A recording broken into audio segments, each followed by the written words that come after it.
Subscribe कीजिए science first channel को और लेटेस्ट साइंस एवं फिजिक्स की वीडियो सबसे पहले देखने के लिए बेल आइकन को दबाना ना भूलें। साथ ही पूरी नॉलेज के लिए वीडियोज को अंत तक देखें, लाइक, कमेंट एवं शेयर करना ना भूलें।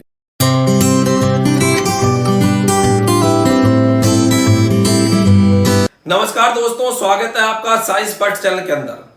दोस्तों, समय बहुत तेजी से गुजरता है। अंग्रेजी में कहते भी है कि time and tide wait for none. समय और ज्वार किसी का इंतजार नहीं करता और इस तेजी से गुजरते समय में जिंदगी भी अपनी रफ्तार पर होती है। इसलिए कहते भी हैं कि ए जिंदगी तुझे यूं गुजरते देखा, ए जिंदगी तुझे यूं गुजरते देखा, कभी गिरते तो कभी संभलते देखा, और जब भी दिल ने चाहा यूं तुझे, तभी बंद मुट्ठी से तुझे रेत सा फिसलते देखा, ए जिंदगी तुझे यूं गुजरते देखा।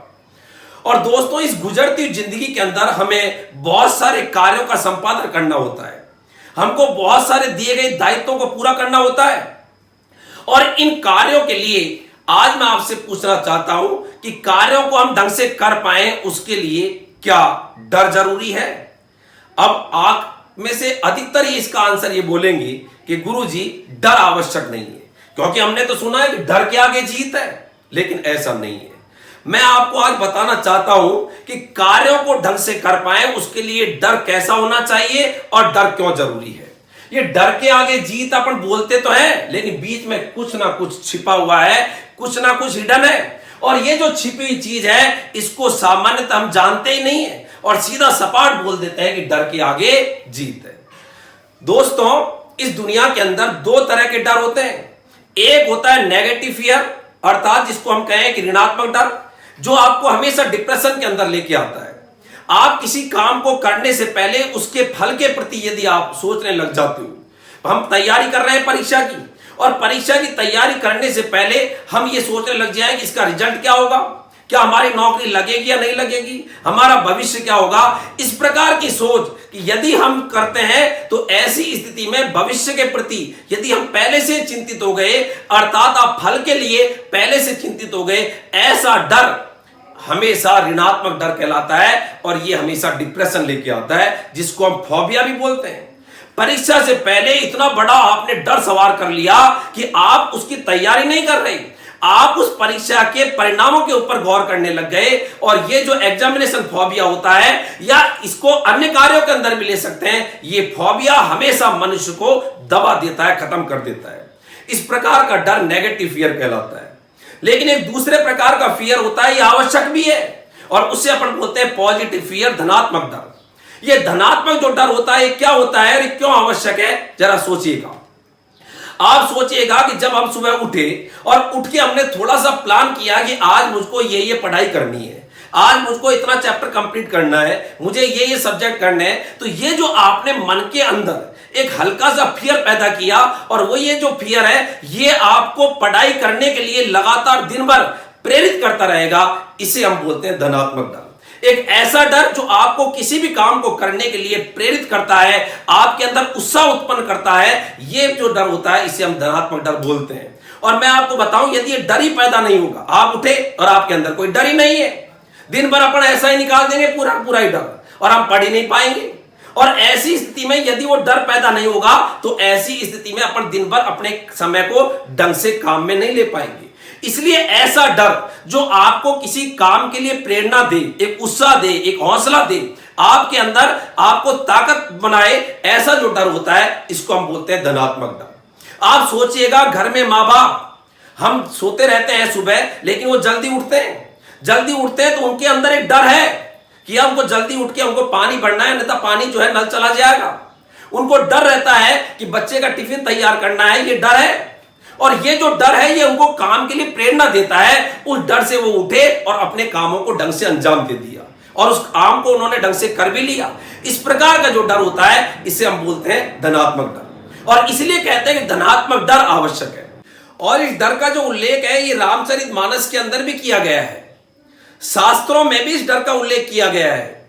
आप कहोगे गुरुजी शास्त्रों के अंदर डर का उल्लेख, तो आपको मैं बताऊं, अभी हाल ही के अंदर अपन रामायण देख रहे हैं, और जब राम जी जो है सीता की तलाश में वन में इधर से उधर भटक रहे थे और तब हनुमान जी ने लंका को खोजा।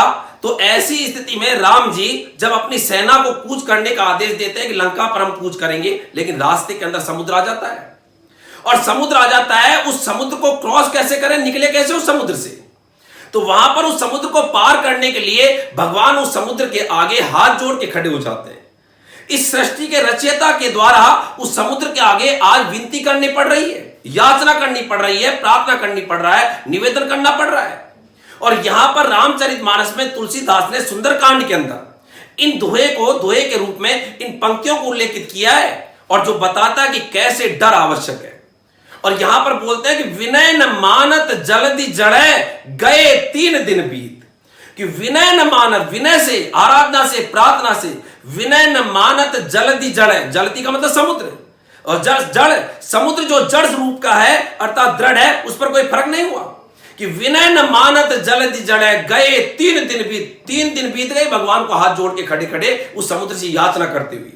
कि विनय न मानत जल्दी जड़े गए 3 दिन बीत। कि बोले राम सकोप तब है कि भय बिन होए न प्रीत। तब भगवान राम जी को गुस्सा आ गया और राम जी ने कहा कि बिना भय के इसके प्रीत नहीं होगी। तो क्रोधित होकर बोले कि बोले राम सकोप तब है कि भय बिन होए न प्रीत। बिना भय के प्रीत नहीं होगी।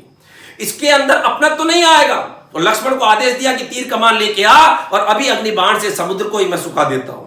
और जैसे तीर कमान करा, समुद्र जो है वो त्राईमान आके भगवान के चरणों के अंदर आ गया। और उसने फिर वहां पर एक राह बता दी कि कैसे समुद्र को पार करना है। कि नल और नील जो है ये इस प्रकार के बंदर हैं कि जिनके लिखे हुए राम हाथों से यदि राम लिख देते हैं तो उनका पत्थर जो है वो तैरता रहता है और उसके द्वारा वो आसानी से उस समुद्र को पार कर गए। तो आप सोचिएगा कि डर का उल्लेख शास्त्रों तक में भी किया गया है। अब इसलिए मैं आपको बताऊं कि डर जो है आवश्यक है और ये जो डर है जो हमको हमेशा किसी काम को करने के लिए अपनत्व देता है, प्रीत देता है। और ये जो डर होता है ये धनात्मक डर है। इसलिए बच्चों ये जो शब्द बोलते हैं ना, डर के आगे जीत है, इसके आगे मैं लिखना चाहूंगा कि डर के आगे प्रयास है। डर के आगे प्रयास है और फिर जीत है। आप कोई भी काम कर रहे हो, उस काम को करने के लिए एक हल्का सा डर पैदा किया, एक धनात्मक डर पैदा किया और उसके बाद में आपने प्रयास करे और प्रयास के बाद में आपको क्या मिली? जीत मिली। तो ये कुछ तरीके होते हैं जिंदगी के अंदर जिससे कि जिंदगी जो है ये बहुत खूबसूरत बन जाती है, अच्छी बन जाती है और जिंदगी जो है उसको जीने के अंदर सहजता आ जाती है। अंत में मैं आपसे यही कहना चाहूंगा कि ये बेफिक्र सी सुबह, ये बेफिक्र सी सुबह और ये गुनगुनाहट शामों की, ये बेफिक्र सी सुबह और ये गुनगुनाहट शामों की जिंदगी बहुत खूबसूरत है दोस्तों। बस आदत हो मुस्कुराने की, बस आदत हो मुस्कुराने की। धन्यवाद। जय हिंद, जय भारत।